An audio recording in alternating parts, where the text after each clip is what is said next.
Hello, everybody, and welcome to another edition of the Bengal Tiger Podcast. I'm Matthew Brune, and joining me once again is Shea Dixon. Shea, we are here for our Mailbag podcast, the first one of the season. I left it open a little too long last night, but we have a lot of questions to get to. But These are always the longest podcasts, and I often say, okay, I'm going to do rapid fire, and we never make it in under an hour. We are today. I am. Hopefully, if you're looking at this and you're saying, why is he talking about an hour when it only says 24 minutes on the podcast, then we have speed 29 questions, so I don't know if it's possible. But we'll try. We'll try not to keep everybody here too long. But this is for the real, I think, dedicated and sicko LSU fans. I want to know about That'd be everybody. Yeah, that want to know about every single little detail about this team. So I think there are a lot of good questions here today, so we'll get to all of them. But first, Shea, you want to plug our sale on the site? Yeah, we do. Again, if you're following us on YouTube, thank you. If you're not, hit subscribe, like, comment, all that. But on the site, on the Bengal Tiger, and we had a ton of signups on Monday. We're recording this on a Tuesday. Shout out to everybody who signed up on Monday. Big shout out to everyone who's been rocking with us forever. But we do have a kickoff sale. 100 years of Tiger Stadium is a celebration this year.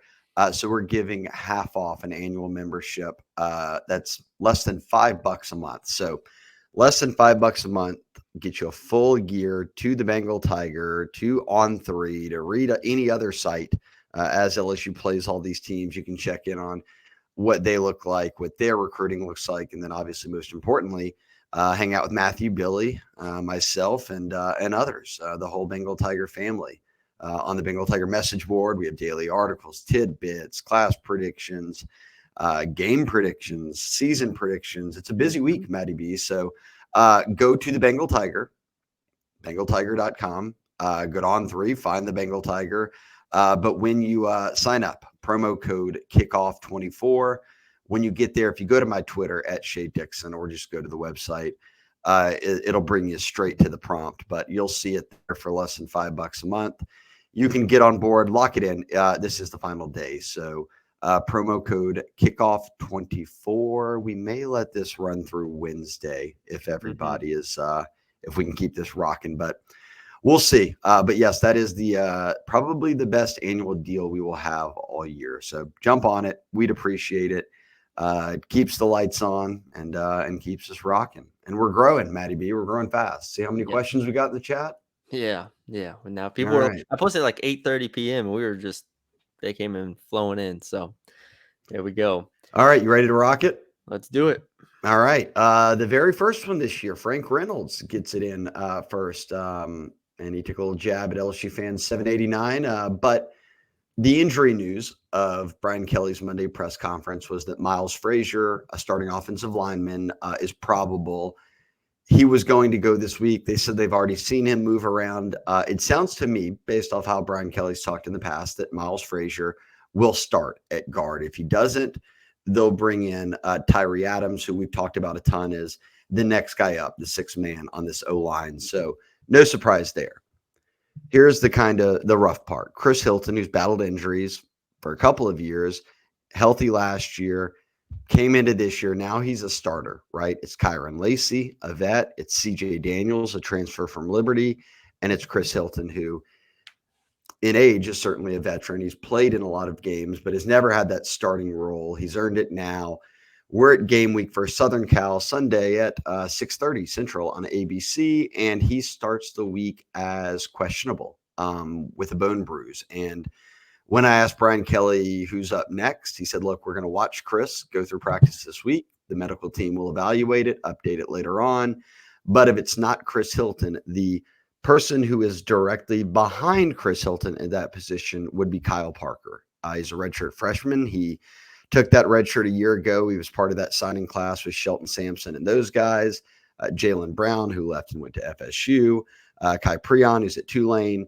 But Kyle Parker sticks it out of Texas. He now has a chance to potentially start Matty B in this one. But Brian Kelly also, when I asked him, said, look, we've cross-trained guys. We can move Kyron Lacey around. We can bring Aaron Anderson in. We'll be bringing Xavier Thomas in for a good number of plays who transferred in from Mississippi State. We've become familiar with these guys, so no surprise. But the thing to watch this week is certainly Hilton and whether or not he will be healthy. And as Frank Reynolds said, that LSU fan 789, who had started a thread on the board asking how it was possible Kyle Parker could start, said he needs an hour-long breakdown on how he surpassed Anderson and Xavier. It's more of Matty B, and you said it multiple times on the board. This is just Brian Kelly saying who is second team at that exact position behind Chris Hilton. The answer is Kyle Parker. Now, does Kyle Parker get more run in this game than Xavier Thomas? I don't know. Or even Aaron Anderson, I think that he'll play a good bit too. And we still don't even know, look, Chris Hilton could well suit up. So what you saw, Matty B, briefly, though, from Kyle Parker in camp, because he's a guy who came out of Texas as a very productive player at the high school level, good route runner, nice hands, and seemed to me to be the most ready of those four receivers a year ago. But still, they had the big three. Those guys all took red shirts. Anything in fall camp that stood out to you beyond what Brian Kelly said, which was consistency? Yeah, Kyle Parker, I think that had a really good fall camp. To your point, obviously, to answer the question, yeah, I do think Kyle Parker is the backup at whatever position that is, the X, the Z, whatever, for Chris Hilton, which makes sense because Xavier is kind of a flexible guy that can do inside or outside, and Aaron is obviously more of an inside guy. So I don't look at it as Kyle Parker passing anybody except maybe Sheldon Sampson. I think that might be the only concrete thing out of that. But ultimately, they were all going to get to play anyways in this first game. We've seen plenty of drives where they swap out one, swap out two. So that's just how it goes. They're going to rotate a lot more this year than they did last year. Absolutely. But yeah, I don't have too much more on it. I just think and with Chris Hilton healthy or not, they're going 5 or 6 deep at receiver anyways, right? So these guys were going to play. Hopefully Chris gets to play. He has that deep vertical threat. I hope so too. And has really rounded out his game. I mean, he's become that total receiver. That's what Joe Sloan, the OC, talked about. So kudos to Chris, to Hankton for bringing these guys along, for bringing Chris along. But we'll see. It's Tuesday morning. We'll get a final update Thursday afternoon from Brian Kelly. They don't even get there till Saturday. So by Sunday, it's not like this game kicks off Saturday at 11 a.m. Yeah. We've got all the way till Sunday night to figure out if Chris Hilton will play or not. And as Brian Kelly said, the medical staff will work him out this week. And no knock to Chris Hilton. I think they need Chris Hilton, obviously, but I don't think having him or not having him would swing this game as much as maybe a guy like on the O-line. If Miles Frasier doesn't play, you're bringing in a backup. So who has not played or started any games and doesn't have experience. So the cohesion of the O-line, I think, maybe is a little bit more paramount than a receiver missing a game or whatever it might be. But hopefully Chris plays. So we'll keep y'all updated throughout the week on that one. Debut 1996, my man. A player we have not talked about enough that you think will have a big impact on this game. You want to go first, or you want me to go ahead and tell you my name? Oh, if you have one, go ahead. I want to default to Greg Penn because he's one of my guys who I think that everybody kind of knocks on. It was like how Damone Clark went through his career, where so often that middle linebacker is involved in so many plays that if he makes a bad play, it becomes memorable or misses a tackle. But at the same time, you can look up at the end of the game and he had 13 tackles or whatever it was. But I'll go DJ Chester, the new starter on the O-line, because if he goes out there and has a string of bad snaps or whatever it is, you're suddenly like, oh man, I didn't think about this as something that could go wrong for LSU. When I think, oh man, they have one of the best O-lines in the country. They do. They return 4 starters who have been starters for 2 straight years and are all quite talented. The new piece is at center, and Charles Turner occupied that position, Matty B. But there is a thought that DJ Chester becomes an upgrade, or at least at some point in time becomes an upgrade, maybe not right out of the gate in terms of how talented he can really be. Look, Charles Turner, very good football player. DJ Chester was very highly ranked coming out of high school, highly thought of. They threw him in that Missouri game last year on those final couple drives whenever they did have some bad snaps after Charles Turner got hurt. He went in there and looked fine, but that's my pick. I think if he plays well, snaps it well, blocks well, you don't notice it. But if he's out there and there's 2 or 3 that roll to Nussmeier's legs and kill a drive or whatever, that becomes quite noteworthy. So I'll go DJ Chester, the only new starter on the O-line. I'll go with, I think, a bold take, I guess. Give me Major Burns. I think Major Burns, Ooh. not just in the 11-11 that I saw, but apparently over the weekend, had some really aggressive plays where they're going to blitz him. I think they could blitz him more than the linebackers even. Like, he could be a guy that they really, really look at to bring pressure in exotic ways, and that's going to be interesting to me. So I think he does that. I think he holds up against the run well enough, and I think he makes a couple plays in the pass coverage, and I think he'll have a good game. That'll be my prediction. Now, I can change this before we do our preview podcast on Friday, because this is more of like a surprise player than it is like player of the game. So I'm not saying he's the player of the game, but yeah. I like that pick. That's a good one. And look, he's a guy, and we'll talk about another Sage Ryan here in a second, that is a true veteran, has played so much football for LSU, and you'd like to see him in this new star position, this third safety that's on the field closer to the line of scrimmage. If that benefits him more than the spot he was in a year ago, I do. I still believe that this defensive coaching staff, which could be a talking point here with other questions that we get to, can put guys in the right spots to where it doesn't look as bad as it did a year ago, as Brian Kelly said. And, he wasn't even half joking. He said, a good thing is in practice, we're not having as many coverage busts or as many missed tackles as we did a year ago when that was the Achilles heel. So I like that pick as well. We touch on both sides of the ball there. So keep an eye on starting center DJ Chester. I guess that will be, or did he start the bowl game? I guess it'll be his first start. I think Charles Turner was in the bowl game. I think this is his first start. Yeah. And then obviously Major Burns, this will be his 20-something start. So Yeah. different ends of the spectrum, but obviously both are pretty important pieces. Go 83. Where's PJ Woodland, who's your true freshman corner coming out of Hattiesburg, Oak Grove, really. But shout out to everybody back in the hometown and in the Berg. Where's he at in the pecking order corner? And what does it take for him to break into the starting lineup? Matty B was a guy we talked a ton about in the spring because he was getting some first-team reps at corner. He got talked up by the coaching staff. I'll let you kind of chime in here for a second because I wanted to find Brian Kelly's exact answer to this because we asked him this, and he said exactly what it would be. So yeah, I'll give you Brian Kelly's exact response to this. Yeah, so I think PJ Woodland and J.K. Johnson have gotten back up or have gotten snaps with the ones whenever Sage Ryan was hurt this past week, or Sage Ryan was moved around or anything or like that. So I think he is firmly in the 2 deep. I think they consider him potentially a starter at some point. The question is, where is he in the pecking order? I think he's right there with J.K. Johnson for in the backup cornerback spot. So he's firmly behind Ashton Stamps. I think we'll see how they use Sage Ryan game 1. That's probably, again, Sage is probably the biggest unknown of this entire defense is how they use him or where they use him. But if he's not there or if Sage Ryan has to miss, let's say, a possession or something, then I'd be interested to see who they put in place of him, PJ or JK. So what does it take from breaking to the starting lineup? I think it's just going to take time. I think he's a freshman. He's a true freshman. Like, it's very, very hard to start. I mean, it's hard to play, let alone start in the SEC as a true freshman. And PJ has done a terrific job. So we'll see. I think Corey Raymond just wants to keep working with him.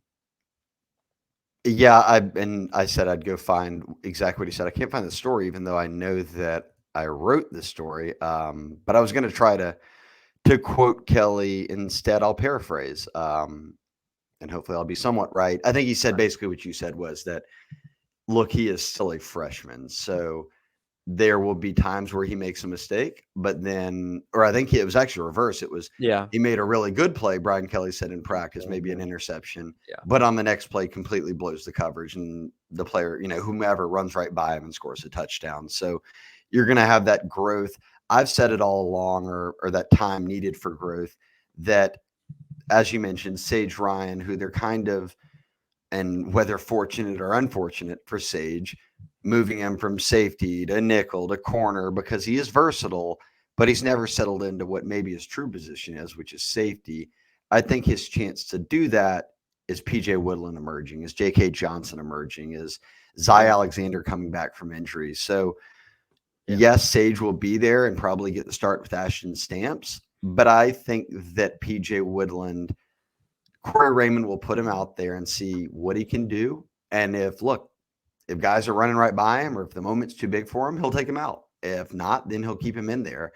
I know this. Woodland was Mississippi's Gatorade 7A Player of the Year on defense. He came into the spring ball as an early enrollee and grabbed first team reps. He's got some dog in him now. That comes with some bumps along the road. That'll happen, especially at this corner position. We saw it a year ago. They threw Toviano and Stamps and all those guys out there when they were true freshmen. So starting Matty B, I don't know.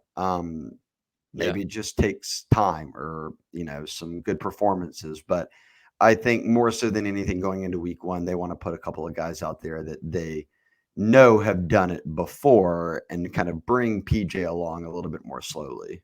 Yep. Good answer. You're good? Yep. I'm good. Let's keep it rolling. NolaFan33, LSU scoring D ranked 41st in 2022. What's the percentage chance they're ranked 41 or higher this year? And then you had one about, will Caleb Jackson have more carries than Josh Williams this year? So on offense, defense, I'll take one. You take the other. Which one you want? I'll take the first one. Because I did that story on how good does the defense need to be per se, and I compared it a lot to Missouri's defense last year, and Missouri's defense last year I believe was somewhere in the 45 to 50 range in scoring, if I'm not mistaken. A lot of their stats were in that 45 to 55 range, so that's kind of where I tabbed. If LSU is going to have a top 60 defense or something, it's going to have to look a lot like Missouri last year. So the chances they're ranked 41st or higher, I'd probably say 40%, 30, 35%, something like that. I don't think it's likely. I think if anything, maybe they end up in the 50s, which would still be a good season. We talked about that before, right? Getting your defense to a top 60 level. I think that's kind of like 50-50, but being top 40 would surprise me a little bit. So I'll say 35%. That's what I'll stay on. If they're a top 40 defense, this team it could go to the playoffs. Yeah. Especially if the offense is as good as you talked about last time we were on the pod. If you think that this could be a top 10 offense, a top 15 offense, then a top 10 and 15 offense and a top 40 defense, you're winning 10 games and getting into the playoffs. Yeah. That would be my opinion. I got them at 10 wins. For those who haven't check out the site. Yep. Mine's season predictions coming to the site. Kickoff 24 is the promo code. Sign up, get you a full year membership, less than $5 a month. Just another reminder, throw it in there. Who has more carries, Caleb Jackson or Josh Williams? Look, I think that Caleb Jackson is obviously quite talented. I think that his upside is very big. We saw flashes last year. To give you the breakdown, though, a year ago, Williams carried the ball 55 times. As a true freshman, Caleb Jackson carried it 31. So not a major gap in between the two. I think people do forget Logan Diggs had 120 carries for this team last year before he transferred back out. So not only was Jaden Daniels running the football a lot, but a guy who's not now on roster, Diggs, was running it a good bit.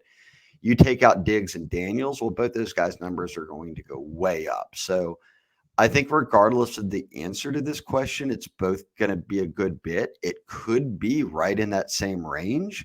But I'll go Williams because I think he's more of a 3-down back right now, and that just gives him more of a chance to touch the football. So Williams, but not by some major margin.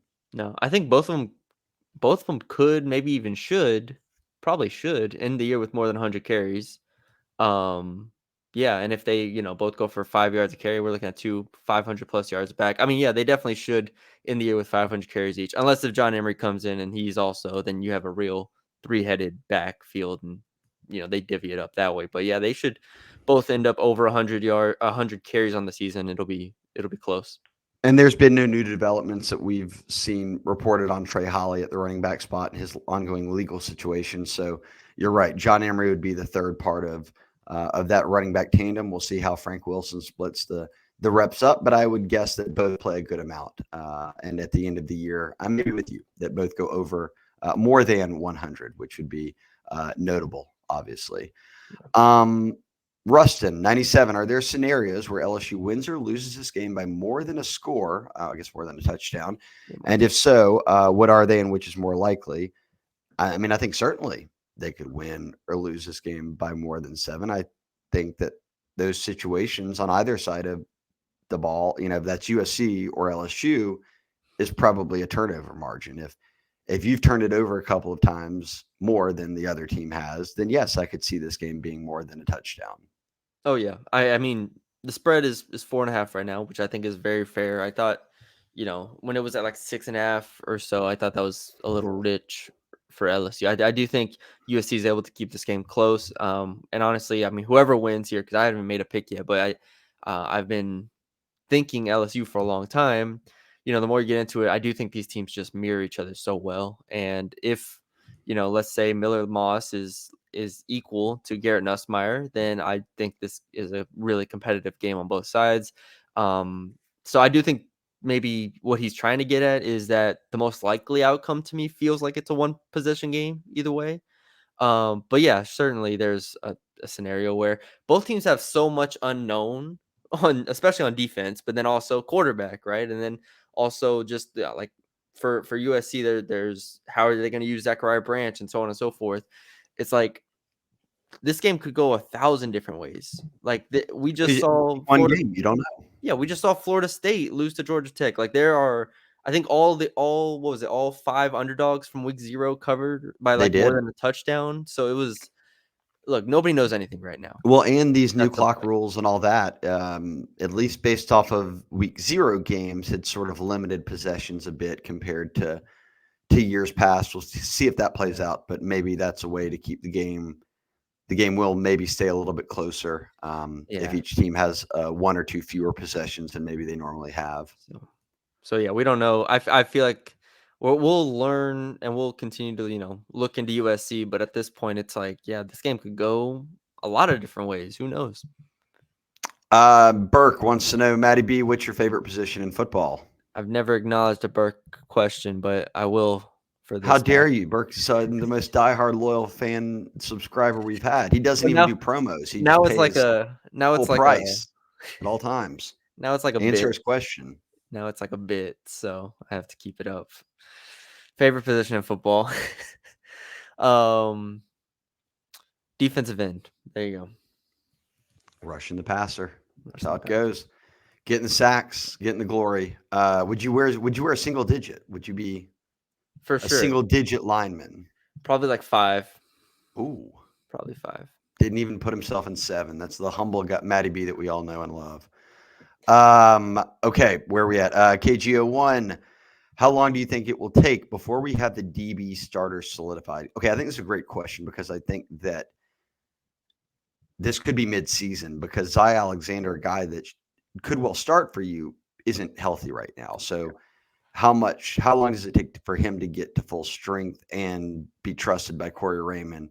Does Michael Turner come along mid-season as a guy that they love, but they're moving from receiver to corner after coming in out of Curtis? Does Stamps play really well? Does PJ Woodland blow up and become like a starter that's locked in? Does J.K. Johnson emerge? Do guys get hurt? I still think this is one where I don't see from start to finish the corners looking the same. I think it's going to change a good amount. A lot. It's going to change a lot. I think I wrote. I don't remember what I wrote. Oh, in my bold predictions, which I probably was the least bold prediction, but like I think I predicted like they're gonna shake it up a lot in the first 3 weeks. I could just see it. Even if, well, especially if they lose to USC, but even if they win and they start off the season, which if they beat USC, they should in theory start the season like 5-0 because I don't think they lose to South Carolina or UCLA. But like even if they start the season strong, I think they're gonna change things up. In the back end. Um, like you named it, you listed all the reasons, the PJ Woodlands, J.K. Johnsons, the Michael Turners, the Sage Ryan aspect of things, which could very well just move Jordan Allen out of the spot or move, everything around. I just think there's too many talented players here, and I think there's too much unknown and uncertainty to say that they will stay the same through the first 5 games of the year. I don't think anyone has a spot secured, locked in, done. Stamps, the Maybe one. Stamps would be the leader of Like, that. I think And yes, Sage Ryan, but Sage, I still feel like is a placeholder to move around until yeah, others are ready. exactly. So Stamps, maybe yes. If he plays very well, he may not. He'll be that starting cornerback each week. But But you're right. look, I don't know. And it could be one of those things where you think you hear, oh, they never had their starters solidified and it was changing. That may not be a bad thing because you're trying to bring along guys like Woodland, Turner, getting a healthy Alexander back. So change may not be a bad thing as the season goes on, and we'll see. So I think that's one that's still very much TBD. Frank Reynolds asked again, does LSU get a punt return or kick return for a touchdown this season? What a point of struggle the past 2 seasons for Brian Kelly. It basically turned into a fair catch it every time situation on punts. And I asked him about Xavier Thomas, who they got from Mississippi State, Louisiana, John Ehret grad from Louisiana native, John Ehret grad, who went to state for a couple years. Dynamic, was one of the best returnmen in the SEC. He scored on punts and kicks. But when I asked Kelly about it in the spring, he kind of brushed it off and said, look, with punts, most of them are getting fair caught these days. With the kickoff rule, you rarely have a chance to return it, and kind of downplayed it. And I think I looked at you or whomever was sitting next to me and I said, I bet he doesn't say that week 1 when they play USC and Zachariah Branch. And not 1 minute into Brian Kelly's press conference, he started talking about Zachariah Branch and how they cannot give up anything in the return game. So let's flip it back to the LSU side. Xavier Thomas, we presume, will be handling these duties, at least on punts. That's a big reason you brought him here, because of his experience. Does he get one? It's no fun to say no. So Yeah, yeah, it's not I'm fun gonna to say say no. yes. He has in his 2 years at Mississippi State, he had a kickoff return punt return touchdown against Georgia in 2022 and a kickoff return touchdown against A&M Yeah, last he year. started the game last year against A&M with a touchdown. Yeah, Yes, they play enough non-con games too where they should get some that's true. stops and he'll get some punts and he may get 3 or 4 That's true. opportunities. That's true. And even if, even if they don't get stopped, at least you get the kick return opportunity in those. Either one. Sure. So I think it's pretty. I, I'm I think going 1. I think it's fairly likely that he gets one of the 2 this year. The over-under set at a half, right? Yeah, I think that's honestly a really good line. Like he has 2 in probably. I mean, yeah, I think he gets 1. I think he gets 1, Okay, we're both going over a half. which would Uh, send if it's in Tiger Stadium and it's in somewhat of a meaningful game or in a very meaningful game, the place will explode. yeah, we haven't seen one in years. I We're might just stand up yeah, if he returns one. and shout out to Gregory Clayton walked so that Xavier Thomas could run I here couldn't imagine that. after 2 years of fair catching punts nonstop. So we'll see. I'm just interested or eager, I should say, to see them get a return game again because yes, it made sense to fair catch the football and hand it to Jaden Daniels when you have the number 1 offense in America. You don't have that luxury this year. So I think that those extra 8, 10, 12 yards could be massive when it comes to big games where Yeah. you're in a tight matchup and you really need to go down and get points. So I'll go over as well. Covert Maple, between USC and LSU, rate the top 5 most talented players in the game. Maddie B, have you dove? I'll say this because you kind of commented earlier. Do you think Miller Moss is better than Nussmeier? I don't. No, I Okay, you don't. I kind of don't. I said don't. that they're similar. I No, don't no, think no. that Miller. Yeah, in that quote, I think I said I wanted to say at least if Miller Moss equals Nussmeier, then it could be a very tight game because obviously I expect Nussmeier to be really good this year. This is a really tough question. The top players from USC just starting out, I think Zachariah Branch is up there. Yep. Bear Alexander's up there. I think Kamari Ramsey, the safety, the transfer over from UCLA, who was really, really good last year. I probably would put him in that group for top players for USC. And then after that, Miller Moss, maybe, I guess. They have some good receivers as well, but I don't think they're as good as Kyron Lacey or CJ Daniels. Outside of, if you want to put Branch in there as an all-around player, you can. This is a really tough question because we haven't seen a lot of these players that are going to be really good for either team at least in these uniforms. I don't know if I could do an order, but just top 5 in general, I'm putting Nussmeier in there. I'm putting Lacey in there. I'm putting Harold Perkins in there, obviously. And then I want to be fair to USC because I think USC has talent too, is you'd probably put Branch and you'd probably put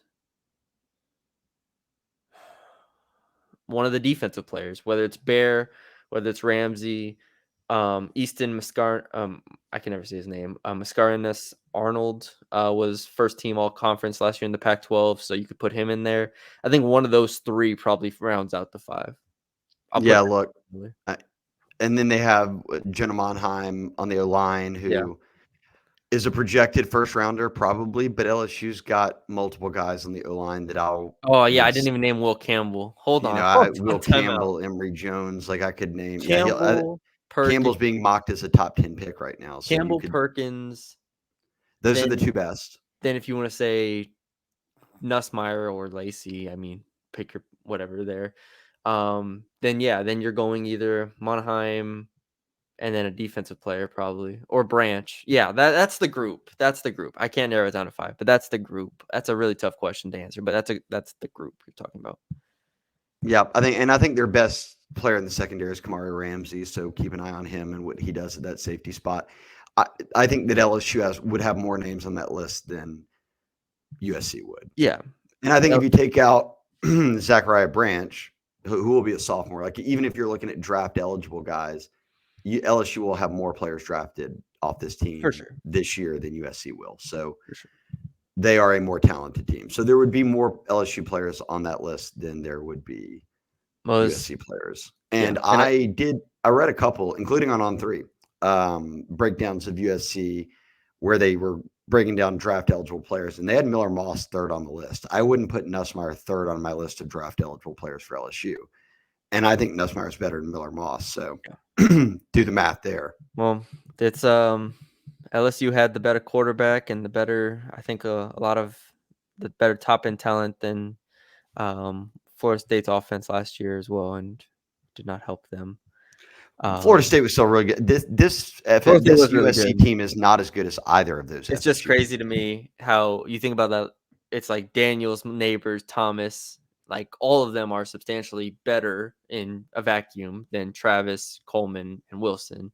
It didn't really matter, but there's obviously a lot more that goes into a football game. Wow, right. One of those games came down to a missed extra point too. So, oh yeah, what a game! All right, next. Hey, moving on. We're moving on to Southern Cal. Let's see where I'm at right here. 3rd and 10. TIN asks, "Are you over under the number 10 sacks for Harold Perkins in 2024?" Maddie B. Harold Perkins will be a draft eligible junior. They're playing him at linebacker, but the new DC Blake Baker is keen on moving him around a good bit. You've done a ton of breakdowns on how well Baker did that at Missouri by using his most talented linebacker and moving him around and getting him into different spots to be productive. But let's see, where are we at? Sacks. I think he had 7.5. 23. Perkins led the team with, or excuse me, yes, he did 5.5. 5.5. 5.5. So Wingo had 4.5. Penn had 4. So let's also now let's lead off by saying Blake Baker's defense is expected to be a good bit more aggressive than Matt House's was the prior 2 years at LSU. Yeah. So in theory, sack numbers should be going up for guys. Yeah. One of my bold predictions was LSU being top 10 in the country in sacks, which would require them to get 8 more sacks than they had last year. Last year, they actually had a decent amount of sacks, which is crazy because it didn't feel like it. But they ended the year, I believe, with 31. I believe it was 31. And I believe Missouri had 39, and they were 10th in the country. So something like that. But 10 is a really good number. Like if you set the over-under at 10.5 or 9.5, I'd be really interested in it. I'm going to say under only because I think that it comes from a lot of different positions. I think Swinton gets his share. I think Savion gets his share. And like I said, they're blitzing major. They're blitzing safeties. Like they're blitzing a lot of different people. Whit Weeks will be blitzed a lot. So Perkins, if he has over 10, then you're talking about more than a fourth of the potential sacks on the season coming from one player, which I love Harold Perkins. I think he's going to be awesome this year, but that's just a lot considering the scheme, and I think they're going to blitz a lot of different people as well. So Perkins is going to have a big year. If you set the over-under at 10, which it is at in this question, I'm going to lean under here and say he gets 8 or 9. Tyron Hopper, who was a third-round pick, I believe, to the Packers, was who I'm talking about, Blake Baker utilizing. He only had a few sacks last year. Missouri sacks really came from, and I'm referencing Missouri because Blake Baker, LSU's DC, was the DC at Missouri a year ago. Darius Robinson, Johnny Walker, Niles Gaddy, all those guys are D linemen. All of them were the top 3 in sacks in the team with 8.5, 5, and 4 respectively. So I don't know if LSU's D linemen hit those numbers, but I think that Perkins can. I'm going to take it. I'll say 10. I will go with if he plays in every game, that's 12, maybe half the game. Sometimes he might not play the whole game if it's a non-con and they're winning big, but can he get roughly a sack a game, whatever it would be, 0.8 a game? I think so. Yeah. There'll be games where he will have multiple sacks, so that will help. Yeah. I'll go over.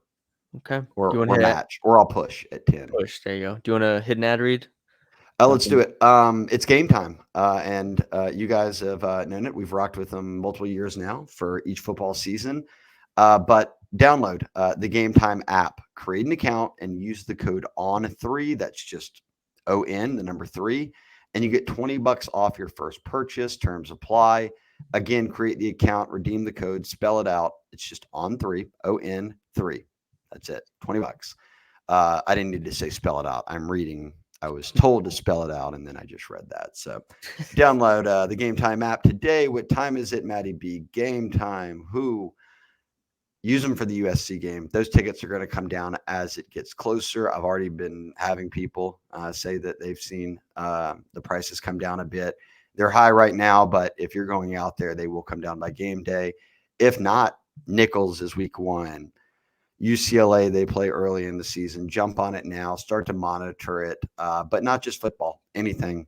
Go to a comedy show, a play, about an NBA game when the Pels rock, and get to going again. So Game Time is our official sponsor of anything ticketing you would need, and you have the promo code right there, ON3, $20 off your first purchase. Create yourself an account. If you're sneaky, you said, Shea, I've already created an account. I can't use it again. Has your girlfriend, has your wife, has your daughter, get on their phone, create an account. There you go. $20 off. I've given you the trick, and I've now told you to do it with the promo code ON3, $20 off your first purchase. And if you live somewhere in an MLB city right now, those tickets are always cheap to go watch a game. You want to go out and spend a weeknight doing something, there's $20 off, and $20 that will get you maybe a water or something at the game. I don't know what $20 gets at a sporting event now, but unless you're at a Falcons game, that'll get you like a full meal with Arthur Blank's prices. You can get a hot dog for $2 and everything else. So, but if you're buying tickets to whatever it is, at least download the Game Time app. Just check it out, and if you see something you like, put it in there. ON3 is the promo code, $20 off right there when you purchase. And again, terms apply, but you do get all the benefits of Game Time, the flash deals. Like I said, I do expect ticket prices to come down a good bit. And then they also have lowest price guarantee. If you find anything that's cheaper that you had already bought, they'll credit you 110% of the difference. I love the seat view because you can kind of actually see if, hey, is a pole going to be in front of me? Is this actually a good view of the field? Yeah. They've got all that. So check them out. Download the Game Time app. Thank you to Game Time for sponsoring this. And let's keep it rocking. America, 1775. Maddie B, you can take this one because we joked about it before. How much weight has the team gained? And that was it. There was no question mark. That's it. That's just it. There was. He did seven words. No, not even a period, not a question mark, just straight up. And Maddie B, to those who are not on the Bengal Tiger board, explain what's going on here. Yeah, they're not on the inside joke. This was the most reacted to comment in this entire thread, so that's how you know people got the joke in the thread. Anyways, yes, long story short, he did a full spreadsheet of USC's weight gain and weight loss from last year to this year. A ton of just a full breakdown basically of every single of their team weight gain, because Lincoln Riley said in an interview that their team gained 1,400 pounds over the offseason, and he basically debunked that. So shout out America for doing the hard work there. I do not have the answer for how much weight LSU gained over the offseason, but I feel like they'd be pretty. I don't know, as a team. I don't know if how many of players gained weight I don't. Yeah, as outside of opposed. freshmen, they're not really trying to put Yeah, weight it's on those for anybody. freshmen and sophomores that, try to gain, whatever, 10, 15 pounds. I mean, Ahmad Bro by himself gained 35 pounds Yeah, I plus. mean, when So, you're coming off of into a college strength program from high school, even from Ruston, which is going to have you ready to roll, one of the yeah, best programs in the state, you're going to put on weight. But this team just has so many veterans, or at least older guys that will be out there that you're relying on, that I don't think that it would have been a bad thing if we looked up and a bunch of guys had gained a bunch of weight.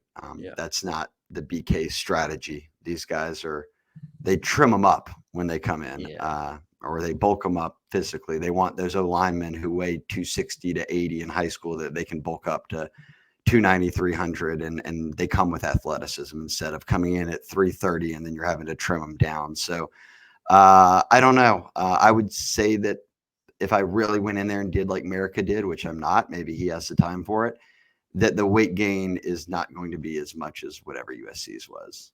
yeah. No. All right. What's Uh, next? KG01, do you think USC's D-line is better than ours based off the research you've done? And Matty B, I'll say this. We've mentioned Bear Alexander. You could put him up there. He'd be USC's best D-lineman. This is tricky because so often we're stuck in this vacuum of worrying about D-tackle and the interior and what Yeah. were they going to do in the offseason that you forget Savion Jones, Deshaun Womack, Parrish Shand, Braden Swinson, all these guys who play the end and the edge rusher spots are really solid players. And I think Savion's going to have a nice year. So I think you could quickly jump into that group and say that it's better than USC's. Now on the Yeah. interior, Bear Alexander, you would have above Jacobian Guillory, but Brian Yeah. Kelly said Jacobian Guillory is playing the best football he's seen him play, right? So he said he's by far their best D tackle, has been the best D lineman in camp, and is shedding and getting off blocks and getting to the football really well. His vision, his eye discipline, whatever you want to call it, is great right now, is what Kelly said, of finding the football, the ball carrier, and getting to it off that block. So if you go Bear and then Jacobian, the next guy up is probably for USC. It would be Nate Clifton. Look, they took a bunch of transfers out of the D line. Nate Clifton played at Vandy a year ago, but then JVR Suggs was at, Grand Valley State. There were guys who Gio Paez was at Wisconsin, who is now going to start for LSU.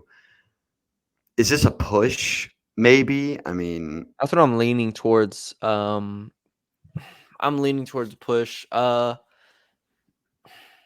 LSU has the better defensive ends, like for sure. I don't think USC's defensive ends are bad. So that's not like and an I'll overwhelming. add this. I read two stories that had the top 10 players, listed out on USC's team, and neither of them had a DN listed. Yeah, I don't think their DNs are special by any means. But I don't think they're bad. Like they are. This whole defensive line is pretty old too. Like their whole starting lineup is all upperclassmen. You mentioned Nate Clifton, senior transfer. Gavin Meyer, senior transfer from Wyoming. So again, LSU added older guys from the transfer portal. USC did the same thing. This is just going to be a coaching thing, and I think Bo Davis is a really good coach, so maybe I give LSU the edge there, and Kevin Peoples as well. But USC fans think their coaches are really good too. So I think both are talented. It's probably close to a push. I'll lean LSU though. Cherry's backpack. Are we being overconfident like the last 4 season openers? So LSU's lost all of them. Or should we actually be confident versus USC? Now LSU was favored in these season openers. They lose. Again, I'll go back to it. Those two Florida State teams were better than this USC team. I firmly believe that. I think LSU is better than USC, and not just because of the rankings. LSU's ranked 13, USC's ranked 23rd. Oh man, I don't want to be the The one who pumps sunshine and all that because you are bringing in a whole new defensive staff, but I think that's going to be for the better. You do have a lot of the same pieces on defense, so you want to see how they perform. You have a new quarterback, a new center, all these things, but at the same time, USC's lost their Heisman at quarterback. USC is going through a lot of changes. USC Yeah. is also in year 3 of the Lincoln Riley era, so similar in that regard of rebuilding, turnover at some big positions. I I think USC's best players are their DBs, I don't. and Yeah. that's a fault for LSU. I would not say their best players are their DBs. So you'd like to see them hold them in check and make plays at wide receiver, but then hold those receivers in check as best you can. That would be my worry, is that Miller Moss in that bowl game threw 5 touchdowns or whatever it was. Like, they come out just slinging it, and you're like, oh my gosh, are we back to Yeah. last year again, where they're just busting coverages, and you don't have the electric offense where Jaden Daniels can just get the ball back and score in 3 plays. Yeah.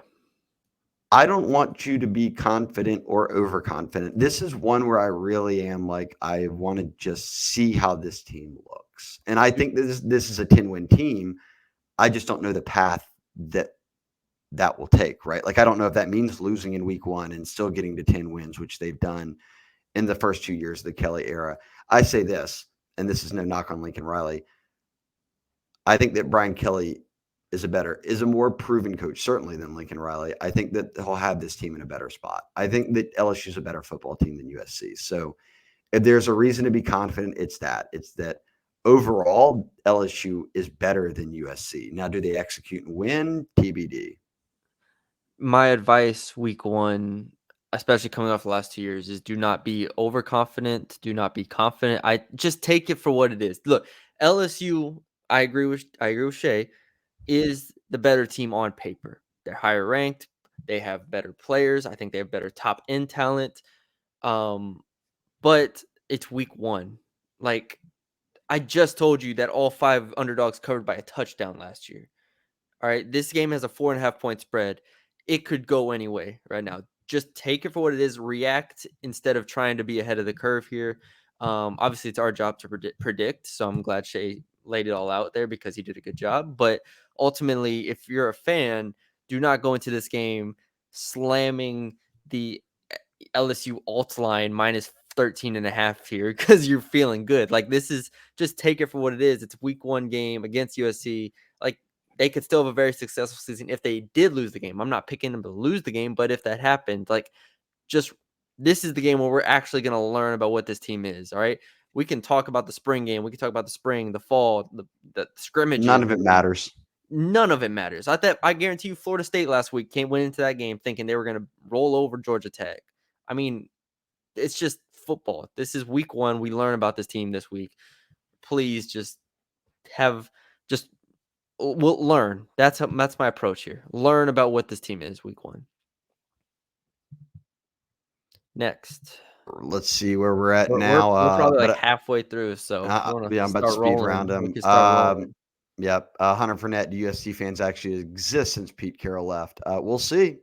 We'll see. I bet there will be, despite distance, more LSU fans there than USC fans. There's another question about that somewhere down the list, so whenever we get to that, we can just skip it. But yeah, someone asked, like, what do you think the fan disparity will be in Las Vegas? I'll go 60-40. I would think 60-40 as well, which will be nice. Here it is. Bayou Tiger 9-6, and the crowd split. So that's what they asked. So LSD Tiger, quite lucid with his question here. What team in the recent past does this year's team remind you of? The pass rush, he thinks, is going to be the key to success with Perkins and the DNs.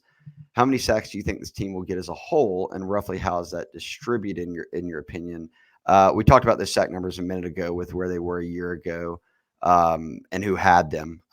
Mackay, Harold Perkins, yeah, those guys. On the year last year, LSU finished Matty B with I think it was 30. 31 sacks. Yeah, I think that number will be higher than that. yeah. I think it'll be above 35. Yeah, I would think 35 to 40. Like I said, last year Missouri had 39.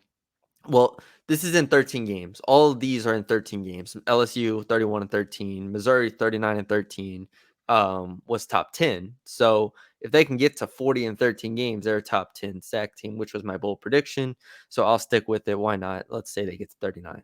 To answer the first part of the question as well, I don't think we need to spend a lot of time on this because you could go through every team of the past 20 years of the LSU era and just think about what team reminds you of them. But I think in theory, a lot of people are trying to compare this team, I think, to the 2018 LSU team, where it was, Joe Burrow's first year and they had some success. And I think the defense was fairly good that year too. So I'll let you chip in on that. I kind of want to. 18, Justin Jefferson led the way with 54 catches for 875 yards. Nobody else had more than 360 something. Stephon Sullivan finished Yeah, they second on didn't the throw the team. ball around as much Jamar finished third, and he only had 300 yards as a true freshman. as a true freshman. Derek Dillon was the fourth receiver on that team. D. Anderson was the fifth receiver on that team. Foster Moreau, but NFL tight end, was the tight end on that team. Terrace Marshall was a true freshman. I think they've got a lot more experience than that team. And that team had like Brissett at running back. He was a 1,000-yard rusher. Edwards-Helaire carried the ball nearly 150 times as well that year. And Nick carried it 240. So I don't know if I look at that and think it'll be that type of run. I think it'll be more kind of split with Josh Williams and Caleb Jackson. But I don't know. I guess one of those 18, 17 teams. I mean, I don't want to say like, oh, it's like when you came off of losing Joe Burrow and everybody from that 19 team and it'll be the 2020 team. I just don't think that's the case. I'd go back to one of those 17, 18 teams where, yeah, in that range. The post Leonard Fournette era where you had some talent at running back, you had some receivers that were going to play in the NFL like DJ Chark and Russell Gage and guys like that. So that's kind of the era I'd be sitting in. Covert Maple. If you take a first TD of the game prop, what would you wager on? Having seen goal line work at practice, but then it may not be a goal line play. First TD of the game.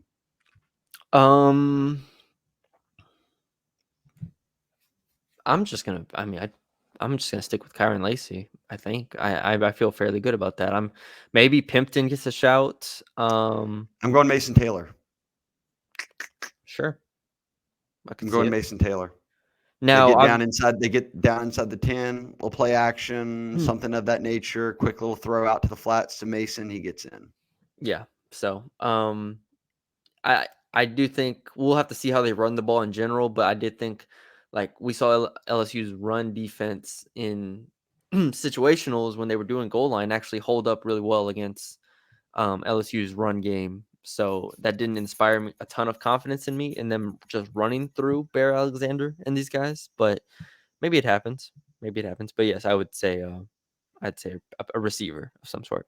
My apologies if I've screamed into your headphones or your speaker system in your car as Maddie B has just texted me and told me to back off the mic. It was just popping a little bit. It was Back popping. away from the mic, No, it Shay. was You're just popping. That's all. literally screaming it into the mic. No. It's You week weren't. one. I've got to get It's just popping a little bit. just getting reps in right now, Maddie B. All right. Anon with actually, I need to help him change his username. He did message me. Anon with a lot of numbers after. How do you feel about the ability to get to the quarterback on Sunday? He said he's incredibly optimistic about the defense ability to get to the quarterback with their mid O line. He's talking about USC, Baker's scheme, and the talent we have in the linebacker edge room, HP7 era incoming. That's right, Harold Perkins in the number 7. Do you think they'll get after Miller Moss? Yes, I do think that they get after the quarterback. Honestly, I say that because I think it's their only chance as a defense. I'm still, like we talked about, I think Miller Moss is a fine quarterback. I think they have good receivers. If LSU doesn't get pressure, I don't think they can stop the pass game well enough right now. So you're going to have to get pressure. You have to. This sounds like what I said last year with Florida State, where I was like, you're not going to guard Keon Coleman and Johnny Wilson and these guys. You're going to have to blitz. You're going to have to use Harold Perkins as a blitzer. I said that last year. And what did they do? They didn't do that. So they got diced up. This is a little similar. Now we feel better about LSU defensive backs. We feel, USC's receivers aren't Keon Coleman and Johnny Wilson, so evens out a little bit there. But the concept is still the same. You need to get pressure on Miller Moss because your secondary still is not where you want it to be at. So I do think they get pressure on him because I think they need to. I agree. I think that they will come up with a couple sacks in this game. Seems to be a lot of Irish Tiger asked this one 18. A lot of confidence. I like this question. There seems to be a lot of confidence in the offensive staff without Mike Denbrock, who's now at Notre Dame. He was the OC the past 2 seasons. Are we overlooking this? And will we be talking about him if they start losing? I just think that natural transition from Sloan being there into now being the OC makes it somewhat seamless, or at least you would think. I also think that Brian Kelly will be present enough on the headsets to where, and was in the Denbrock era, to where things look sort of similar when you get into different call situations that are important, 3rd and short, 4th down, whatever it might be. Brian Kelly often steps in there. Philosophically, this is not going to look the same because Jaden and Garrett are not the same players. So it will look a bit different, but I don't think there will be some major fall off that you attribute to Denbrock. I think if there's a major fall off, you're attributing it to Jaden Daniels and Malik Neighbors and Brian Thomas. You know what I mean? Like the guys who were actually putting up all those touchdowns. Well, I think so Denbrock too. is a great OC. I thought he was a great OC. I think you're right in that logically we should attribute it to, if the offense struggles, especially out the gates, we should attribute it to the turnover, right? The player turnover with from Jaden Daniels and 2 first-round receivers to what we have now. But to answer the question, I do think it will be talked about significantly if LSU loses. Like, I think that's just gonna be immediately where it goes, especially if it's not like an obvious Nussmeier clunker or something like that. Like, if it's just like everybody plays okay, but the offense scores like 24 points or something. Well, then again, I mean, even with that, We have to see the play calling though think too. about how often though year 1 and even year 2 of Denbrock, people were criticizing for play sure. calls. For Like sure. it wasn't. You can look back now and say, "Oh man, so glad we had Denbrock." There was in games where fans were very upset with play calling. I don't think we're overlooking this. I don't think we're overlooking this at all. I don't think so either. But if LSU loses, then it becomes a talking point. If the offense struggles, just because I think the talking point is they lost 3 first rounders. I agree. I just think we're going to be asked that question next mailbag if they lose the game. It's going to be, why did they get rid of Denver or something like, or not get rid of him, but the gap between. I mean, we've already said it. Daniels and 2 first-round receivers. If there's a fall off, that fall off to me is more than Denbrock to Sloan. It is not. Again, this team is not built on those 3 players. Like, those 3 players dominated games. You cannot dominate games with 3 players on this offense. It has to be 11 players winning the game and constructing an offense that gets you to where you want to go. It's just a different game. It's a different team. So we have a handful of more questions. I will not break it under an hour, but I'll try to just come close here. We'll speed around it. But still with Irish, is Bear Alexander, USC's DT, better than Mason Smith, Wingo, and Jefferson? Those were LSU's 3 main DTs a year ago. Your take? Mason was drafted. He'll get drafted higher than they did. I was going to say Mason was drafted in the 50s. So if he was top 50. Yeah, if Bear has a good year, I could see him being drafted a little higher, maybe. But I think Mason's better than Bear. I think Mason Mason healthy at his peak is better than Bear Alexander. I think Mekhi is more productive than Bear. Mekhi is more productive when healthy than Bear. It's a prove a year for him, so we'll see. We'll learn a lot about Bear in this, but he is undoubtedly talented. That's why so many schools have taken him in over the last however many years, going back to when he was at Denton Ryan, when I was in Denton. This is a guy who is undoubtedly talented, so we'll see. And then he asked, do you think that USC's defense is better than Wisconsin's from the bowl game?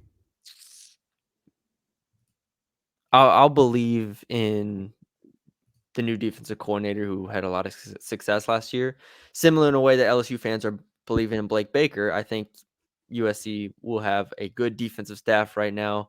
I think they have enough talent. I'll say yes.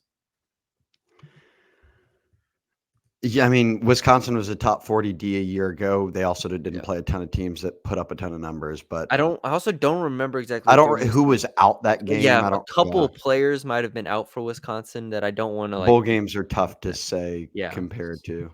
Yeah. All Again, right. I think USC's best players on D are their DBs. That's Yeah, they got some where I good think it transfers in. kind of the grouping is. Um, NC Tiger fan. This one's easy. If LSU wins a coin toss, you choosing to receive or defer until the second half, and why? Brian Kelly's made LSU fans upset with this choice before, but I am always in the camp of defer. Yeah, me too. I want the I defer all the time. I want their offense to go out first and run their scripted plays and let your defense go out and just get a little taste of it.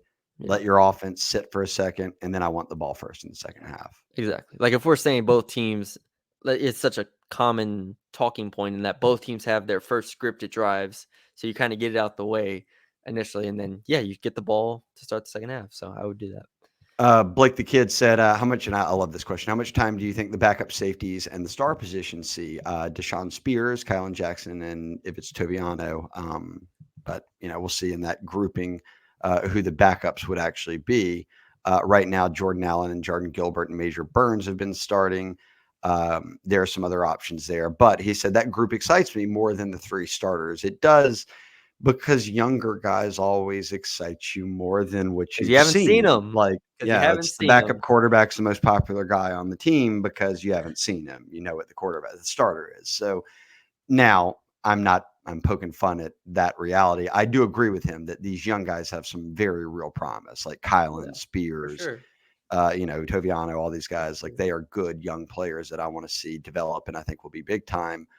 But a year ago, they literally played Yates and Jordan Allen and those guys very minimally. I mean, I can pull up the snap chart, but Andre Sam, Andre Sam and Major Burns played like yeah, 1,000 they snaps did last not year. They leave the led the field. team. They were first and second on the team in snaps. So I think that they'll give them a bit more breathing room than that. So more than they did a year ago, but by no means some like 50-50 split. No, like again, if we say last year the starters played 95% of the Yeah, snaps, correct. if it's even if it's just 80, like if that number I drops think down to it's 85. 85%, again, like one out of every few possessions they get in for 3 plays here or there. Like I think that's realistic, but it's not going to be some 50-50 split here. It's just unless if Major Burns forgets how to tie his shoes and forgets how to play football and is bad, then yes. But ultimately, I think they're going to give them a shot, especially early in the year. The older guys. D Tiger, how many sacks and picks do you think LSU has against USC? Who gets them? Jesus, that's a Sacks. tough one. Well, we said we thought they would get after Miller Moss. Okay, 3 sacks, 3 Two, sacks and a I pick. think 2 sacks. I'll go 2. Okay, You're going and with a pick. sure, I'll say a pick. I'll say honestly, the most likely outcome is not a traditional pick. It's either a rushed pass or a deflected pass at the line of scrimmage that gets caught. I don't think they get a traditional pick per se, but I think they're aggressive enough to unsettle Miller. All right, you ready for my picks? Go ahead. I think Harold Perkins gets a pick this game. Maybe for the reason you said, something gets batted down, he grabs it, or he just drops into a coverage where Miller Moss doesn't see it and he grabs it. We've seen him do both. In fact, we see him that Arkansas game when he took over, he pulled off every trick in the book. So Yeah. he's capable of it. I actually think here Mhm. I'll go. That's my long bet. Harold Perkins gets an interception. I'll go 2 sacks and I'll give them to Perkins and Paris Shand. All right. Fair enough. Yep. All right. Can we bully ball USC in the run game? And if so, what's the scheme we're running? I I don't think think more than anything, do you think they can run the football? I Because don't they think have they not. bully I don't think they bully USC in the run game. I know everyone's wants that to happen. I don't think USC's run defense is amazing, but I think they have enough veterans on the offensive line or on the defensive line to slow it down against an LSU offense that is going to have to prove it. Like maybe maybe LSU can run the ball really well, and maybe all these counters and zones and pullers, maybe it works, but they have to show it. They have to prove it because spring game was underwhelming. fall camp, I think, was underwhelming. The first time that they pull off multiple productive runs in a row will be the first time that I have seen that, honestly, maybe in the Brian Kelly era. So, Yeah. Well, and they throw a lot on first downs. Josh Williams is a 4 to 5 yards a carry type guy. I I mean, yes. I'm sorry. I don't think, like, people assume this is going to have to be like a time of possession game and a running game where Caleb Jackson, Josh Williams runs the ball down and throw. I still think this just comes down to Garrett Nussmeier being the best player on the field in a lot of instances. So that's where my head's at right now. If Garrett Nussmeier is the best player on the field, LSU's winning the football game. In terms of offense, LSU's offense against their defense, like that matchup. So, Jimmy Guap, how do you get every member to participate regularly in the NCAA dynasty? Real dedication. Here, if anybody watching this or on the board or anything, if you're in a dynasty and you actually play every game, DM me so that way I can add you to a league or two. There you go. Oh man, the Matty B personal invite. DM we need him, people that play every single game. So there you go. Slide right into Who him. has some time on their hands. And Matty B's DMs are stocked full, so slide right in and you'll get an answer eventually. Yeah. Who scores the first touchdown in 2024? I went with Mason Taylor, but I think that the odds-on bet would just be a Caleb or Josh. Yeah, Williams. Probably. I'm going with Kyron Lacey though. So there you go. Sneaky link, John Emery.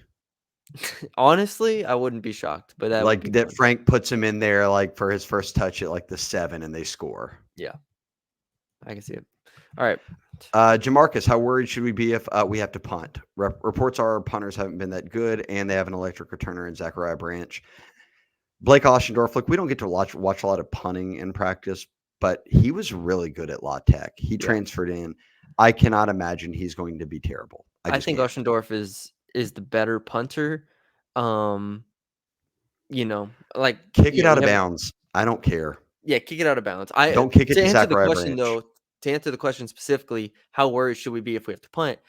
I am personally going to hold to my breath when LSU has to punt. Like, anytime Branch gets the ball in a return situation, he has shown that you should hold to your breath when he gets the ball. And LSU, hasn't faced a return man like this. So can Oschendorf do the old school, not old school, the Australian kind of rugby? Yeah. Yeah, just kind of catch it, buy a little time, move to the right, and then line drive it down there. Yeah, or just kick it out of bounds. Just don't make them drive on you. Do not give Branch a head start here. Lane Kiffin said go for it. No punts. Go for it. Yeah, no punts. Go for it. I'm cool with Brian Kelly goes for it a lot. He does. So, actually, only a couple more here, Matty B. Bayou Taiga 96 says, any idea on the crowd split? We said we thought it'd be 60-40. And Baker and Sloan in the booth or sidelines. Sloan's booth. Baker was sidelines for the bowl game, wasn't he? I believe Baker's. Or no. Who was DC for the bowl game? House. So then. No, they got rid of House. House coached the bowl game. They all coached the bowl game. That's the reason they all got fired after that game. But no. I think that Baker would be on the sideline. They might both be booth. I don't know. I don't remember Baker. And honestly, we haven't seen it yet, so I can find out that answer and post it to the board. There you go. Check the board. Sign up. Sign up. Member. I'll get you the answer before Sunday. Capital City Tiger, why did Kayshawn have to ruin player props for all of us? Yes, and you saw he got cleared of all charges, so please don't put that on Kayshawn. He is cleared of all charges, but you can no longer bet player props. Matty B, thank you, Kayshawn. You're saving everyone money because that's what we got sucked into, just player prop and everything, and don't do it. Not hitting. Don't do it.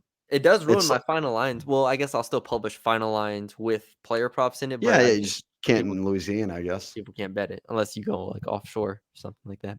And we're not saying do that. Don't do it. Don't do it. Official sponsors, but we're not saying go offshore. Just do what you do. Or if you're betting amongst friends. Bet amongst friends. Yeah, don't get on the parlays or the player props. Just if you're gambling out there, bet the line. Just keep it simple. Keep it very simple.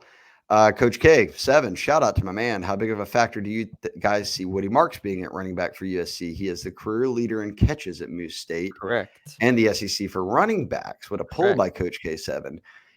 Great safety option for a first-time quarterback, similar to Mason Taylor, who I've mentioned many times is that safety option for Garrett Nussmeier. Thoughts on Woody Marks? And really something we didn't talk about yet. Yeah, no. LSU stopping the USC run game. Yeah. Marks is a very good back, like he said. Not only in his ability to run the ball, but he also caught a lot of passes when he was with Mike Leach for all those years. So very capable back. I think he's projected to be the starter. So I think he's a positive overall. Like I think he's a good back. So I do think he's going to be a big factor. LSU is going to have to stop the run. It was a problem last year. Obviously, everything was a problem last year, but we'll have to see how they do. Everything was a problem. Did you unplug your mic? No, did it unplug? Hold on, let me make sure I'm good to go here. You might be good actually. You might be good. I just heard it occasionally drop out. Back. All right, I'm back. I'm Yeah, there we go. back. I was All on my right, close AirPods us for a out here second. with the last 4 questions real quick. Okay, we'll go quick here, but that is a very good question by Coach K. I'm curious to see how they do against the run game. For sure. Joey Buttcheeks, how do you expect the offensive game plan to change, if at all, from Sloan Hankton or from Denbrock to Sloan Hankton? Sure, the players determine a large part of it, he said, but are those two ready for the call, and do you anticipate a learning curve? Again, I think that with them being on the staff, with them, No. Sloan's called plays before. They've got Brian Kelly on the headset. No. There's some continuity on that offensive staff with all those guys being back. I think that it'll look different because you're going from Daniels to Nussmeier, but I don't think that there is some learning curve that is going to be so noticeable. I'll just go back to any dip on offense immediately. I would attribute more to losing 3 first-round draft picks. Yeah.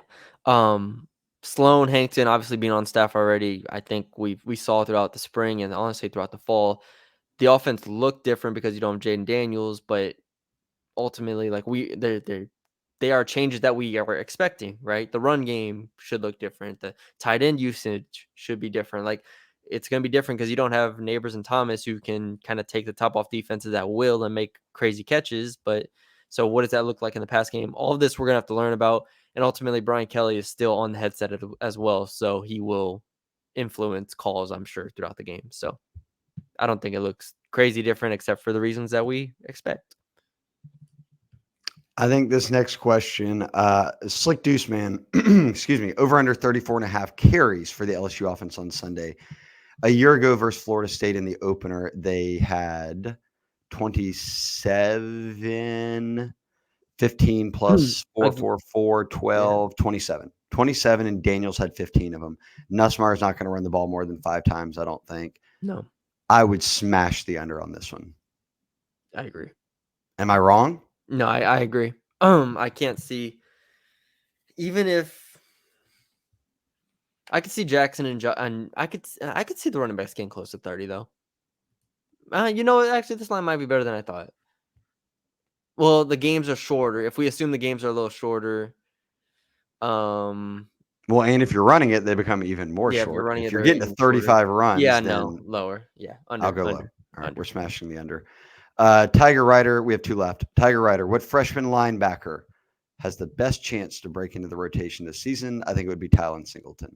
I think it's Singleton's in there, but Devon Key's got a lot of snaps as the third team. So Keys, shout out Alito. I mean, that's the third string to me is Singleton and Keys. So like, okay, but I don't know if they're ever going to get to him because the 4 linebackers they have will rotate so much with Penn and Perkins starting, and then the Weeks brothers, and like people are going to be complaining, can they even get to the Weeks brothers? So like getting beyond that would be a real stretch. Even if you took off 2 of those 4, like if they had to go deeper, they honestly might just move like Kylan Jackson down, or they might go like more DB set or something like that. Like I don't know how confident they are in those freshmen to step up because we didn't see them in the fall. So that would, it would have to, a lot would have to go wrong, I think, to see those guys this year.